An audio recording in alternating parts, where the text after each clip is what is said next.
Sacramento Kings select Jason Williams from the University of Florida. His flashy style has brought him plenty of attention this year. 54. Oh, what a pass! Oh, boy! Jason Williams. How did he see him there? Well, his name is Jason Williams, that's why. They say already in New York that his jersey outsells anyone in the country now that Michael's gone. Even the Warrior fans are going crazy on that move. People call it white chocolate, behind the back, between the legs, the no-look pass.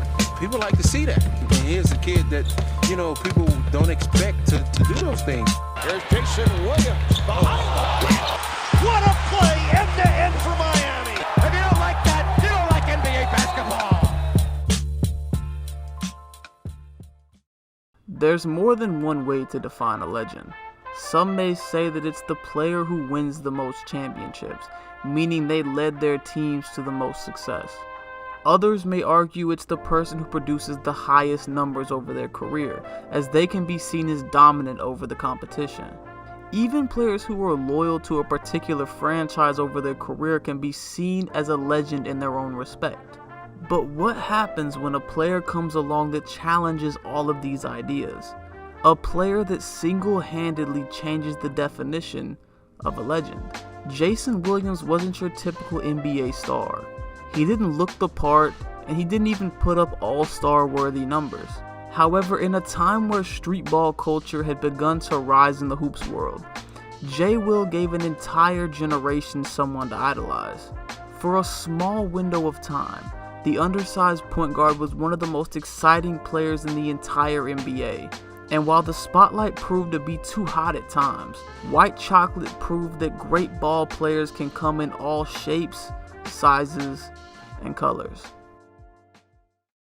Jason Williams was raised in the small town of Bell, West Virginia, where he grew up loving the game of basketball. That's all he did, is just basketball, and when he wasn't in the gym, he was in the house dribbling, and he just bouncing that ball about drove me crazy, and I'd send him to his room, and he'd take the ball to his room and sit on the bed and just dribble, and just pretend he was doing things, and throwing the ball and behind his back, and I thought he was crazy when he'd go over in the gym and just throw it behind his back off the wall just time after time after time. I thought he was a nut.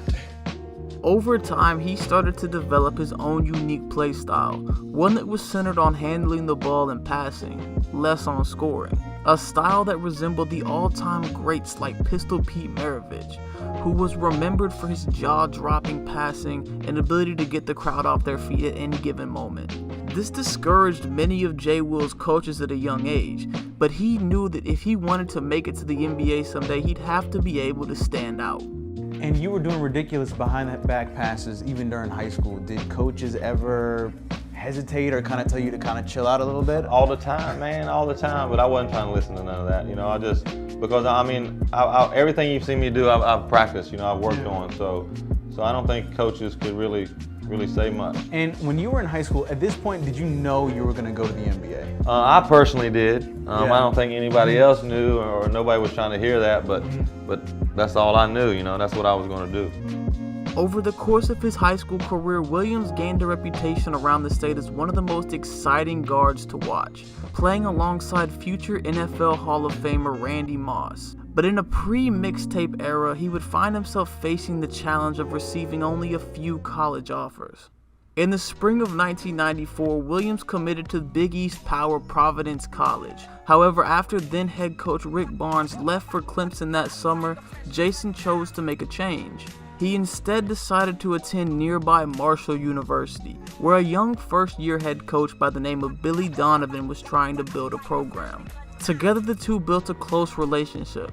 So close, in fact, that after redshirting the first year and averaging 13 points per game and 6 assists in his freshman season at Marshall, Williams would follow Coach Donovan to yet another new school.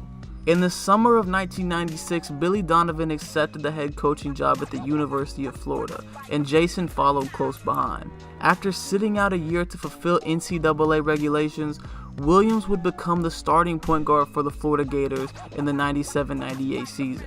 Over the course of that year, Jay Will averaged 17 points per game and 6 assists, establishing himself as one of the most complete guards in the country, and even breaking the single-game assist record at the University of Florida with 17.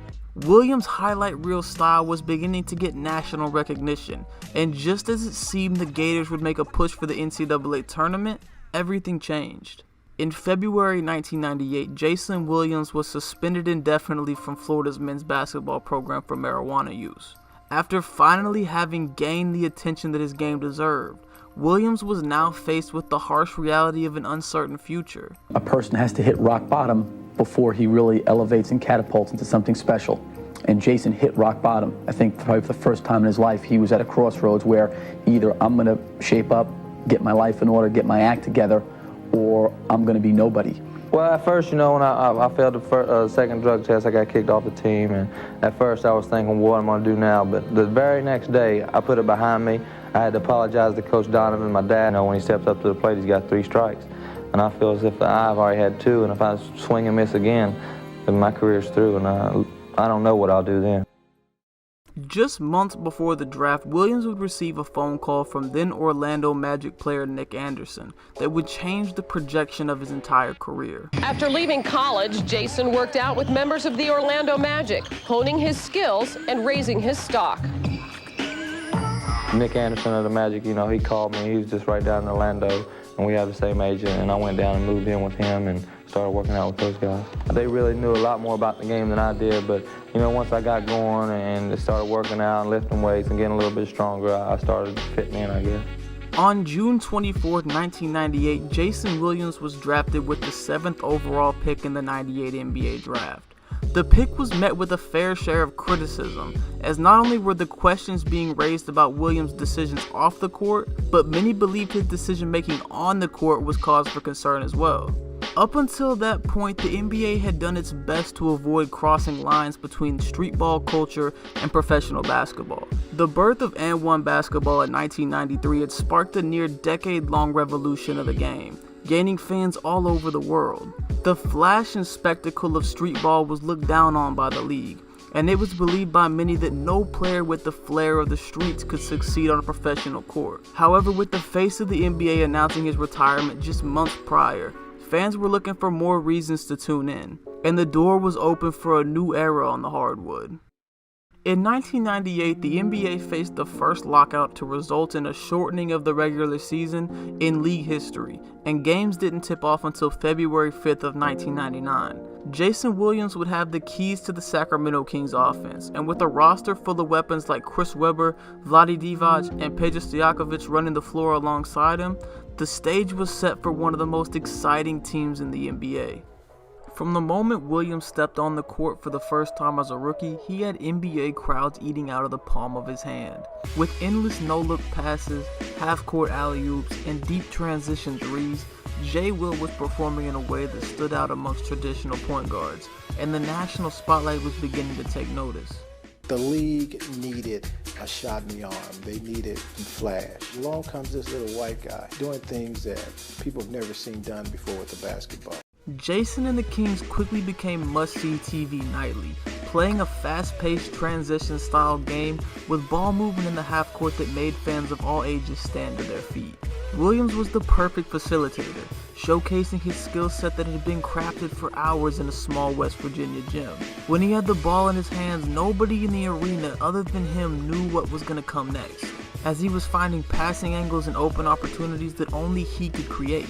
The misdirection and unpredictability made everyone watching sit closer to the edge of their seats, just waiting to see something they had never seen before. This national attention resulted in Jason Williams having a top 5 selling jersey in the NBA as a rookie, and he quickly became a regular on highlight reels all over the country. The Kings themselves were much improved from the year before, going 27-23 in the shortened season and winning 10 of their last 11 games to secure their first playoff berth in 4 years. In the first round of the 1999 NBA playoffs, Sacramento matched up with the defending Western Conference champion Utah Jazz, who had dominated the West over the past few years thanks to the duo of John Stockton and Karl Malone. The Kings were the heavy underdogs in the series and had much less playoff experience, but the pace they played with caused problems for the aging Jazz roster. They would go on to lose the series 2-3, but not before they had taken the lead in the series for a moment and officially put the rest of the league on notice. Jay Will had gone toe-to-toe with John Stockton, who was at the time considered one of the best point guards in the NBA, and earned the respect of fans and players all over the world. Over the course of his rookie year, he had cemented himself as the most popular point guard in the game of basketball, being the floor general at the heart of one of the league's fastest rising teams and competing with players like Vince Carter and Paul Pierce for the title of Rookie of the Year. All of the question marks from the beginning of the season seemed to be distant memories thanks to their success, and the future was bright in Sacramento. The next season saw the Kings make another leap in progress from the previous year, posting an improved 44-38 record. Jay Will's popularity continued to grow around the league, as Sacramento was no longer catching teams by surprise, and fans all over the world were tuning in to see Williams put on a show. Jason had received the stigma for being one of the most confident and fearless players in the NBA, and each game his reputation continued to grow. Possibly the greatest moment of his career came at All-Star Weekend 2000, where he performed one of the most legendary passes in basketball history. Rumors had been going around for years that Jay Will had a secret move that he hadn't pulled out yet, and midway through the Rising Stars Challenge, he earned his place on Basketball Mixtapes Forever. Misses from the corner. And we're going to check the score. It's over, David. All the Prince driving in, and he is fouled. All the great passers, they know where the trailer is. Yes. And this is just a great move because he picked up that trailer as he was crossing over half court, turned his head. Now just keep an eye on this now. See, he knew the trailer was behind him. Now keep an eye on. By the end of the season, the Kings had once again squeezed into the playoffs, but were once again bounced in the first round, this time by another up-and-coming power in the West, the Los Angeles Lakers. Entering the 2000-2001 season, expectations were high in Sacramento. The past 2 years had seen the Kings knocked out of the playoffs early in a competitive series, and many were expecting them to take the next step in their core's third season together. These plans hit a slight roadblock in months prior to the regular season, as Jason Williams was suspended for the first 5 games of the year for violating the NBA's anti-drug program, which he had been placed under due to his incident at the University of Florida. The 5 games themselves made little difference to the Kings' season, but the headlines of Williams' off-court struggles began to resurface across the media. Questions were raised about Jason's commitment to winning games, and although the NBA never released the details as to why he was suspended, many people assumed his drug problem had become a reoccurring issue. While speculation rose off the court, on the court the Kings had finally hit their stride. Though they had shown flashes of great basketball over the past 2 seasons, the 2001 season saw them put it all together and truly take their place as one of the most dominant teams in the West. Sacramento was one of the most popular teams in the entire NBA, winning 55 games during the regular season and becoming a staple on national TV. Nobody wanted to miss Williams make a defender look silly on any given night with a move they had never seen before. The minute Jay Will and the Kings stepped on the court, it was all eyes on them. Alongside him, Chris Webber had established himself as one of the best players in the entire NBA, revolutionizing the power forward position. Vlade Divac and Doug Christie were in the primes of their career, and Peja Stojakovic had become arguably the best shooter in the NBA. Together they looked to bring respect to Kings basketball and make a run in the playoffs. Although they had been bounced in the first round of the previous 2 seasons, they came out strong in 2001, beating a solid Phoenix Suns team 3-1 and setting up a rematch with the Lakers in the conference semifinals. The duo of a prime Shaq and Kobe Bryant caused problems for the offensive-minded Kings and exposed some glaring holes in the roster. Jason Williams struggled heavily during the series, averaging only 5 points per game on 29% shooting, and having more turnovers than assists for the first time in his playoff career. Sacramento would put up a fight in 3 of the 4 games, but would end up being swept by Los Angeles, resulting in them being eliminated by LA for the 2nd year in a row. Although they had made progress from the year before, Williams had been faced with several off-court issues down the stretch of the season, including altercations with fans that resulted in a fine from the NBA. As the national perception of Williams had slowly become more negative, Nike decided to cancel a planned advertising campaign that had been centered around him, and questions about Jason's commitment to the game began to re-emerge. He was still one of the most exciting players in the NBA to watch, but his unpredictability was only appreciated when it was on the court, and his production had slowly dipped over the past season. The minute Jay Will started to keep team execs concerned about what he might do next, paired with the poor showing in the biggest series of his young career, it was only a matter of time before something gave way. On June 29, 2001, the Sacramento Kings traded Jason Williams to the then Vancouver Grizzlies for Mike Bibby, in a move that surprised many hardcore fans. Williams had been a fan favorite and floor general for the Kings for the past 3 seasons, and was now being dealt from the top of the Western Conference to a Grizzlies team that had finished with the 4th worst record in the entire NBA, and was set to relocate to Memphis that summer. As a fellow member of the '98 draft class, Mike Bibby was known for his consistency at the point guard position, and fit the Sacramento roster perfectly. They would go on to make several playoff runs and reach the Western Conference Finals with him at the helm. Williams, on the other hand, was given something he desperately needed: an escape from the spotlight. The past few seasons had seen Jason rise to the top of NBA stardom, but the pressure from media and microscope on his off-court issues resulted in a situation that would be hard for anyone to perform in. Expectations were low in Memphis, and Jay Will was given the freedom to reinvent himself both on and off the court. The beginning of Jason Williams' career in Memphis saw him being handed the keys to a franchise with nothing to lose. With a fresh start in Tennessee, bringing in a player like Williams made the most sense. Even if you may lose games, why not give the fans something they want to see? Jason's first season in Memphis was his most productive of his career, averaging 14 points per game and 8 assists, and starting every game with his new team. It wasn't the bright lights of California or the national spotlight every night, but Williams was doing what he did best, going out and having fun playing the game he loved. The flashy plays and big-time highlights were still handed out nightly, and every fan in the arena always had to be on the lookout for something they had never seen before. Jay Will's time in Memphis is often overshadowed by his early years for the Kings, but his time with the Grizzlies may very well be where he became the best version of himself. The off-court issues were fewer and far between, and the team was progressing each season with Williams at the helm. A young roster filled with a future star in Pau Gasol and solid role players like Shane Battier and Mike Miller formed a new core around Jay Will.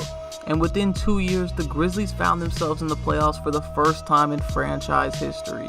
Jason Williams spent 4 years of his career in Memphis, longer than he played anywhere else in his career. His time with the Grizzlies speaks volumes because it allows you to see his evolution as a player, a transformation that is due in part to head coach Hubie Brown, who saw the potential of what Jason could become. I just feel that with a talent like Jason Williams, you have got to be straight, you have to be disciplined, you have to push the talent to its potential. We owe it to you. You have great talent. We're going to strain your potential until you cry for mercy. Because you see, I don't know whether in your heart that you want it for yourself as badly as I want it for you. He came into the franchise as the young, flashy player that had been written off as nothing more than an inconsistent sideshow, and left as one of the smartest veteran point guards in the league, having led the franchise to 2 consecutive playoff bursts. He had cut his turnovers per game in half, possessing one of the best assist-to-turnover ratios in the entire league, and became the Grizzlies' all-time assist leader by the time he left. No, Williams wasn't the same white chocolate that made him famous in Sacramento. His jersey wasn't the top selling in the NBA anymore, and he wasn't looking to make the craziest highlight play possible on every single possession. But he had proven that he knew how to be a winner, and it caught the attention of a franchise out east that was looking to make a push at the finals. On August 2nd, 2005, the Memphis Grizzlies sent Jason Williams to the Miami Heat as part of the biggest trade in NBA history. 13 players changed teams in the deal, and Jay Will was sent to a Miami squad that had just been bounced from the Eastern Conference Finals just months prior. After being moved to Memphis in an effort many thought would be the end of his career, a reinvented Williams now found himself back on a contending team, and at the helm of one of the most talented rosters in the league. Just one summer prior, the Heat had pulled off a blockbuster trade, bringing in the greatest big man the game had to offer in Shaquille O'Neal, and were currently seeing a young Dwayne Wade developing into a star right before their eyes. Now with the addition of a pass-first point guard like Jason Williams to facilitate the ball, the 05-06 season looked promising in South Beach. Williams was named the starting point guard from the moment he stepped on the court in Miami, being tasked with running the offense and filling a valuable role for the franchise. His development as a player during his time in Memphis had given him the maturity needed to take on the role, something a young Jay Will had been unable to do in Sacramento. As mentioned, Miami had 2 stars in Wade and Shaq, and the rest of the roster was filled out with seasoned vets like Gary Payton, Alonzo Mourning, and Antoine Walker. The experience on the roster meant that everyone knew what it took to be successful, and the chemistry developed from each player filling a role led to instant success. Williams' ability to create scoring opportunities for teammates and run the offense efficiently would be his defining contribution to the season, and together the Heat would win 52 games on their way to winning their division. Jayson played a total of 59 games that season, missing a handful due to a lingering knee injury, but would start in all of them. He was the 3rd leading scorer on the team, and placed 2nd in assists and minutes played per game, only trailing Dwayne Wade. Williams also shot the highest 3-point percentage of his career at 37%, addressing the inconsistent shooting stigma that had followed him early in his career. Jayson was making better decisions on the court than ever, taking what the defense gave him and helping to lead the Heat to a high seed in the playoffs. Williams' playoff record up until this point had not been the greatest, having never advanced past the second round even after helping lead 2 separate franchises to consecutive playoff runs. Things were different in Miami, however, as the combined experience and talent of the roster proved to be a force in the 2006 playoffs. The Heat would defeat a young Bulls team in the first round 4-2, before handing a talented Nets roster a second round exit. Miami had climbed back to the Eastern Conference Finals, and now faced the Detroit Pistons, who had eliminated them in the same series the year before. Jayson Williams' numbers had dipped slightly in the playoffs as he worked to feed the other players on the roster, but Game 6 of the conference finals would prove to be the biggest game of his career. With a 3-2 lead over the Pistons and fear of a Game 7 in Detroit, Game 6 was a must-win for the Heat. On June 2, 2006, the 2 teams met at American Airlines Arena, and for Williams, the stage had never been brighter. After facing criticism early in his career for being unable to perform come playoff time, he silenced critics once and for all. Jay Will would start the game off with the first 2 buckets of the game, on his way to making his first 10 consecutive shots, stretching all the way into the fourth quarter. He was controlling the pace of the game and set up teammates with 6 assists in addition to 21 points. The Heat had eliminated Detroit and would take their place in the NBA Finals for the first time in franchise history. Facing the Dallas Mavericks in the 2006 NBA Finals, the Miami Heat were out to prove that they belonged amongst the NBA's greatest teams. A prime Dirk Nowitzki was playing some of the best basketball of his career, and the Mavericks outperformed Miami in the first couple games to take a 2-0 series lead. Instead of folding under pressure, the veteran Heat rallied behind incredible performances by Dwayne Wade, who would average 34 points per game in the series on his way to leading Miami to 4 straight victories. Jayson Williams would lead the team in assists during the series, facilitating the ball on offense and feeding the hot hand during the series.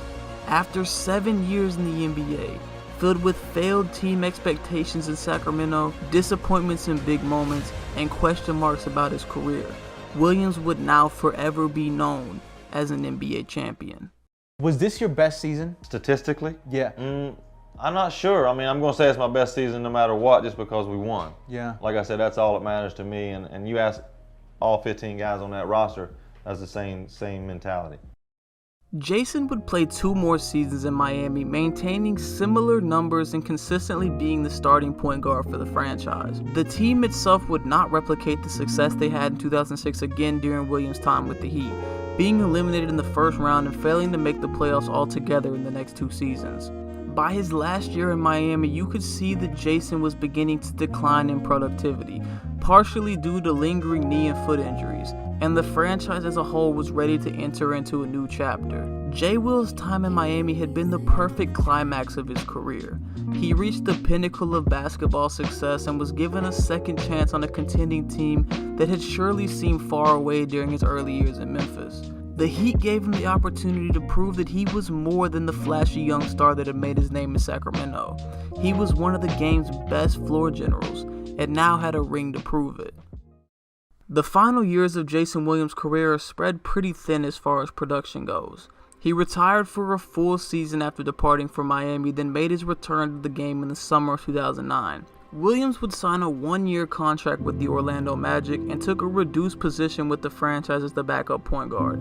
He would play in all 82 games that season, starting 18 of them, and played a key role coming off the bench during the team's run to the Eastern Conference Finals. The following season, Williams would re-sign with Orlando, but after arthroscopic knee surgery, lost his place in the rotation. Jason would end his career in 2011, signing a deal to play the remainder of the season in a return to the Grizzlies. The final stretch in Memphis was a fitting end to J. Will's NBA career. They had been the team that helped him find his identity on the court, and had given him stability during a period of time in his career that was anything but. Williams would finish out the season before electing to retire from the NBA for good. The career of Jason Williams is one that has to be looked at as a whole to really appreciate it. It's easy to just look at the highlights from his rookie year, or just see the championship in Miami and make assumptions about what J. Will's legacy is. But like so many other aspects of his game, what made Williams so special was never on the stat sheet. It was never in the accolades, it was never even in the ring. What made Jason's legacy larger than life is all in how he made you feel when watching him play. The anticipation, the unpredictability, the idea that you may be about to witness something for the first time. Few players in the history of the game have been able to have that type of impact on every person in the gym watching them. Jason Williams was a star before his time, a mixtape icon who thrived in a period where basketball was just beginning to embrace the creative side of the game. No, he never produced all-star numbers. Instead, he did something that will always outlast any statistic. He inspired a generation to have fun with the game of basketball, to push new limits and use their imagination. A lesson that we see imprinted on the game's current generation of stars. Williams will never be considered the greatest point guard to ever play the game, but he took the game and transformed it forever, and that makes him a legend in his own way.